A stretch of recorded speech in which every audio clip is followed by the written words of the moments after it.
ijambo ry'Imana riravuga ngo umurozi kazi ntakabeho. Ntiba rivuze umurozi kazi gusa, ahubwo n'umurozi ntakwiye kubaho. Ahantu hari abarozi ntigera hatera imbere n'umunsi wa rimwe. Umurozi n'umuntu mubi cyane atarakwiye kuba no mu bantu. Umurozi rero wararoga akaruha agahumirwa n'uruyoya. Kandi ngo umwuga udakiza wonyene n'umwuga wo kuroga. Wowe uri kuranyumviriza ukabuzi neza udakekeranya yuko ukora uwo mwuga, canke ukaba wahora ushira mu migambi kuroga abandi, uno munsi iki cigwa ni ciwawe. Abashitsi boboga mana yanje ni bande? Usanga bavuye Bujumbura canke bavuye Burayi. Mukozi w'Imana, karibu iwacu. Iwanyu ni heza nani? Murakoze cyane, hani kwa data wacu. Karibu rero yarantumye ko avuga yuko yifuza ko tubonana. Nico gituma nacenda kubwira nti reka tujane ntacu. Mtama aba hano. Yampaye nkawe rero. Urabona ivyo ndiko ndabona? Je nta kintu na kimwe mbona. We ntasa tubona hajya. Hano hantu hari ikitagenda neza. Mana yanje. Yampaye nkawe rero. Okay, yavuyeho. Oya nawe no bamahoro. Sha ahantu kwitondera. Ndumva hari ikitagenda neza ngaha. Reka dushike turabe data wacu. Reka tumuramutse hanyuma dushe tugenda. Witonde. Abo ngaha. Mtama. Niho muri. Aba hano. Mwashitse. Mwananje, karibu. Murakomeye, karibu sana. Ndabona yuko wazaranye n'umugenzi. Oya, si umugenzi ahubwo n'umupasiteri wanje. Namubwiye yuko twozanana hanyuma agasengera umuryango wacu. Yaransengeye igihe kimwe, nico gituma nahisemwo kumuzana. Namuzanye kugira ngo namwe abasigarane uwo muhezagiro. Okay. Mukozi w'Imana, karibu iwanje. Urakoze gatoya ngo tuganire. Wa mugabo washa tibi bintu nibiki. Jesse numva meze neza kubw'ivyo numva ngaha. Ndumva hari kitameze neza ngaha hantu. Hari ikintu kibi cyateguwe. Ndabona imwemu y'urupfu ngaha. Ahantu ndabona atari hazima. Urupfu? Ego. Aha rero niyo tutitonda hariho umutego watezwe kandi dushobora kugwamo. Witonde cyane, ijya ntebe ntuyicareko. Okay. Bahejeje akanama. Okay, karibu sana wanje ngaha. Adama na Opina barakomeye. Barakomeye kabisa. Obina namurungitse ku isoko. Namurungitse gusuma kuko kino gihe nticoroshe. Tuzanire n'akavinyu tunywe. Nari numvise yuko uza ndavuga nti reka tugura akavinyu. Haze gutemba neza. Naguteguriye n'icicaro ciza cyane, urashobora kwicara ngaho kuri iyo ntebe. Igihe numva yuko uzaga mwana navuze nti ndakwitegurira ndakwakire nk'umwana. Mukozi w'Imana, we ni wicare ngaho. Hanyuma nawe mwana icara kuri iyi ntebe naguteguriye. Ntugeze. Ntuhirahire sinakubujije. Ukicara kuri iyo ntebe uno mwaka ntuzowurangiza. Urubahuka kuvuga ibintu nk'ivyo. Tushobora kuza mu rugo rwanje ukavuga ibintu vy'ibijuju nk'ivyo. Tubona yuko ariko arazana ibintu vy'ugwanko ngaho. Uzanye ugwanko mu muryango wacu. Muta oya ubifashe kutariko. Uri kuvuga ko je ngoma nice umwana wacu. Mutama oya bamahoro ntushavure. Eko umukozi w'Imana avuge twumve. Muta je ndakubaha. Mugabo ukaba wiyumvira yuko abantu bose basanzwe Jesu uko bimeze, nabonye ivyo wateguye vyose, nabonye ivyo wamukorera abandi bantu bose, nabonye insato washize kuri rya ntebe, ndabona liste y'abantu umaze kugirira nabi muri ubwo buryo. Ivyo ukabigira kugira ngo ntusaze kandi urambe. Nico gituma wamuhamagaye ngo aze. Nagomba ndakubwire yuko umugambi wawe no munsi atacushikako. Ninde yakubwiye yuko uzana iki kigabo ngaha mu rugo rwanje? Ni gute wubaho ukazana umuntu anyagiririza mu rugo rwanje?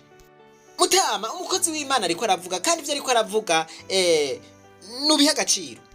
Urumva ibintu ariko aranyagiriza. None ko ariko arazana urwango rudasanzwe mu muryango wacu. Iki kigabo rero mpumure cavuye ngaha. Nimba uzi ko ataco wiyagiriza, uzi yuko atakintu na kimwe wateguye, woshobora kugenda ukishara kuri rya ntebe wowe nyene. Umbwiye ngo nicare kuri rya ntebe? Nicare ku ntebe jewe nateguriye umuhungu wacu? Okay, yicare ko nawe aca yicarako. Umviriza, nkuriraho uwo mugabo, mukure mu rugo rwanje. Mutama, umukozi w'Imana ntariko aravuga ibintu bigoye. Je ndakwizeye, ndazi ko utoshobora kungirira nabi. Ariko icara kuri iyo ntebe hanyuma uhinyuze ivyo ariko aravuga. Hanyuma nawe yicare hajya. Vuze ni vira mu rugo. Viraho. Mutama, wabifashe nabi. Okay, hagarika. Umviriza Mutama, imbere yuko mva ngaha muri runo rugo.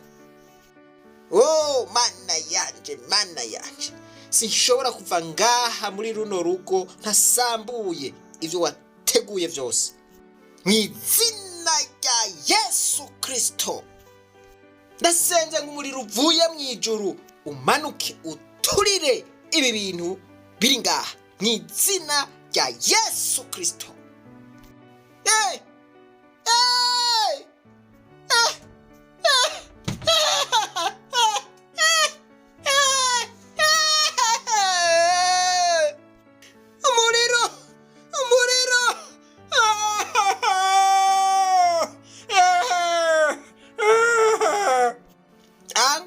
Aragaramye kabisa.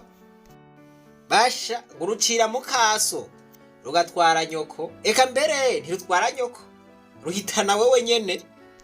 Nuko ibi bintu abarozi benshi bama babikoze.